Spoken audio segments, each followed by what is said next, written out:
ডকুমেন্টের উপরেই নামটা থাকবে, এটাই যেরকম যে চাপ দেওয়া হচ্ছে এক্সট্রা সেরকম কিছু তো আমার মনে হয় না। কারণ এটা তো সত্যিকারেই যেটা লিগালি হওয়া উচিত সেটাই হবে।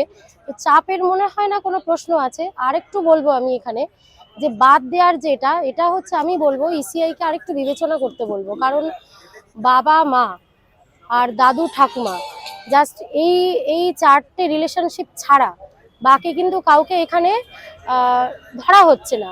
মানে তার ভাই থাকতে পারে ভোটার, তার বোন থাকতে পারে ভোটার, তার অন্য কোনো আউটসাইড কোনো রিলেটার থাকতে পারে ভোটার, এগুলোকে কিন্তু মান্যতা দেওয়া হচ্ছে না। আমার মনে হয় এগুলো যথাযথভাবে দেখা উচিত। কারণ সে বা তার বাবা মা হয়তো নাও থাকতে পারে, দাদু ঠাকুমারও বয়সজনিত কারণে 2002 ভোটার নাও, মানে হয়তো বা মারা গিয়ে থাকতে পারেন, তাহলে কি সে সেই ক্ষেত্রে বাতিল হয়ে যাবে? সে যদি নিজে না থাকে, আমার মনে হয় সেই ক্ষেত্রে যদি তার ভাই বোন এবং আমার কাছে যে হেয়ারিং, আমার কাছে কিন্তু এরকম কেস আছে।